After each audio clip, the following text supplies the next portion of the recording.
So, if we're talking about how we respond to social issues, I guess we'd need to start with how we get our news in it.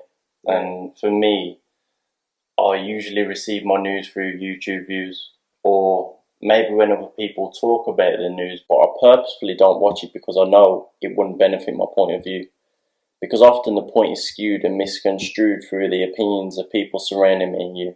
That was never there, or never knew him or her.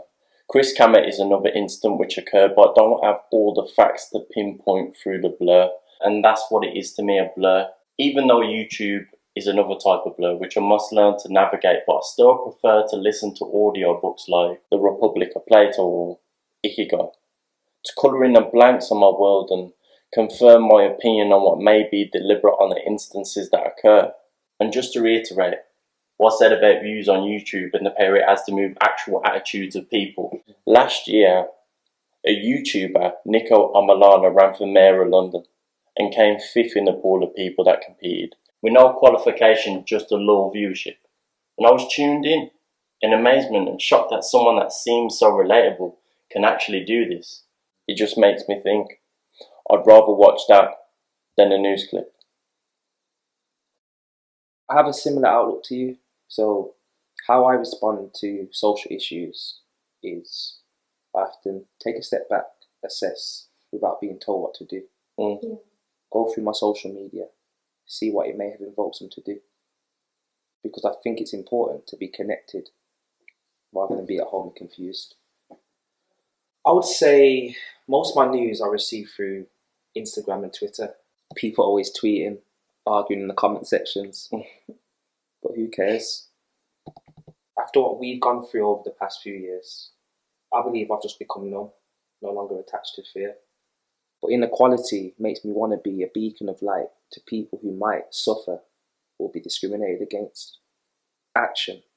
That's the only way we can implement the change. Yeah.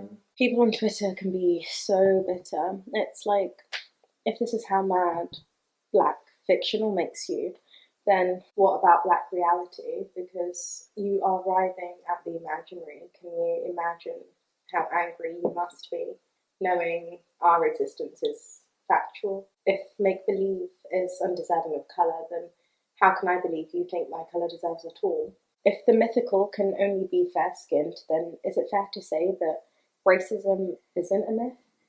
And if stories should only be unequal, then history does not contain equality. Sticks and stones may break your bones, but it's the truth of my tones that hurt you. Wow. I thought of it like that. You know what? Often I've been provoked to think about race. Yeah. And I've noticed how America often shapes how the UK thinks about race. Yeah. Definitely. For example, the film Get Out caused me to actually think about my shade of skin when I'm in an unfamiliar place. Mostly when the people around me are light beige, Caucasian or white, as people often say, in fear that they may look at me a certain way, or that me and my partner might run into trouble, or I may have to defend her and struggle. With that being said, it's often my own thought patterns and comments that have me trapped in this bubble from watching that film. Another influence is music. When Kendrick dropped his last hit, I swear I was the first to consume it. Yeah. It made me go back to Pimp a Butterfly and review it. And in the music, I often hear the N-word. And think about the young people I support in my youth work, and I notice that they use the N-word. Even within a positive, powerful, potent message within a Kendrick verse, we are still able to highlight these negative words. Or are they being used as positive words? I don't know anymore, as we often shape and turn the definition of words. If you ask someone to use the term love in a sentence as a noun or a verb, we would all have a different opinion on what the word love deserves, and there the infliction occurs. When someone actively turns this word love into pain. Yeah. These are the types of things that subtly, recently and historically affect me daily. Are we forever doomed to express, reflect and reaffirm our past injustices within a race category? Maybe. Words are so interesting, like the word matter, when a noun means a particular substance. Are black lives a particular substance? The word matter when a noun means a subject or situation under consideration? Are Black lives a subject or situation under consideration? The word matter when a noun means the reason for distress or a problem. Are Black lives the reason for distress or a problem? The word matter when a noun means a substance or style of a text as distinct from its style or form. Are Black lives distinct from style or form? The word matter when a verb means to be important or significant. And it's like, are Black lives important or significant? Black lives matter. And if the difference between a verb and a noun is that one describes an action, then Black lives matter, sure, yeah, okay, but what do your actions say? Wow. Jesus Christ. Nah, for real. It's interesting what you're saying there, you know, the whole Black Lives Matter, how that became a thing, and it's made me think like, wow, what could I do? Do you know what I mean? And when I see other people that look like me, other young black men, yeah, it gives me so much inspiration. So when I see other black men celebrating their achievements, it's amazing because often the only time they receive flowers is when there's bereavements. I'm also inspired when I see my friends go through ups and downs and still find a way to succeed. I'm also inspired when people doubt me until their doubt is defeated. Well, it's not just people. I'm inspired by nature and how things change through the seasons. Young people that have to face obstacles but still reaching for their goals and dreams. Documentaries on hip-hop moguls and athletes. When family members have the confidence to come and ask me for my view on a new idea or for further support. When they can be vocal to me, it's instrumental and I'm still learning the chords. But most importantly, I love when I see people put in their 10,000 hours and then start earning awards. That's what inspires me.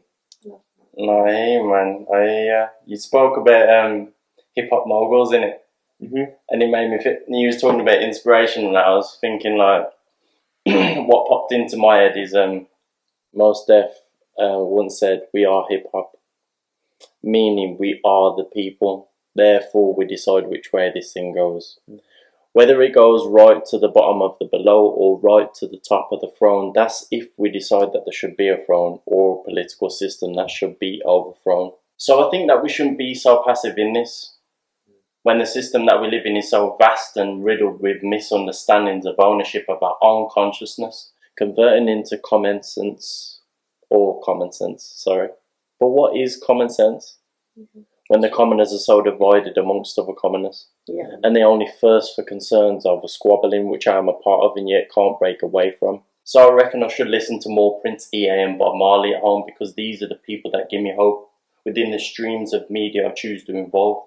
And I even find hope in forms of entertainment I choose to indulge.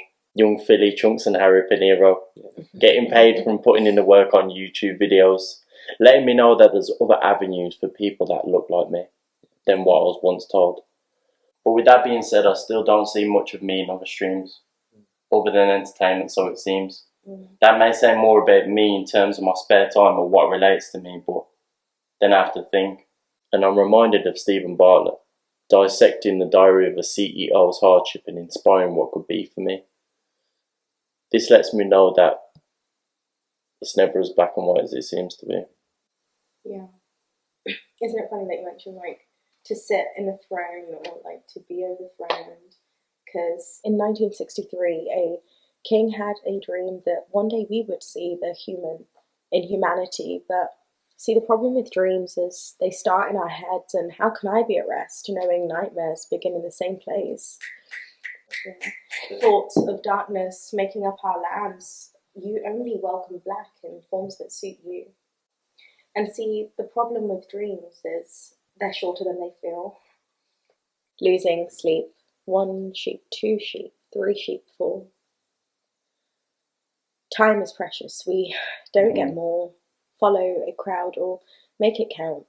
Thoughts of darkness making up our lands. Oh, you only welcome black in forms that suit you.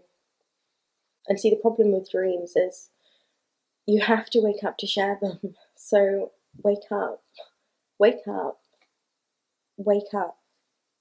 Wake up, Mr. West. Sorry, I had to. It's yeah, you know, I feel people are waking up. We're gonna have to, because everyone's suffering right now. Do you know what I mean? Over the past 12 months, showed me how difficult it is to survive. What we're facing as a nation just isn't all right. Inflation's at a 40-year high. Temperatures also rising to a record 40 degrees. It's like whichever way you want to look at it, this country wants us to fall to our knees, enduring this heat. This autumn is peak. We've got energy companies announcing record profits, while mortgages creep up, up, up.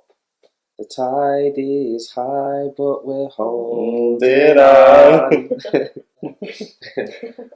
We're in this hole again until all hope is gone. Wow. Yeah.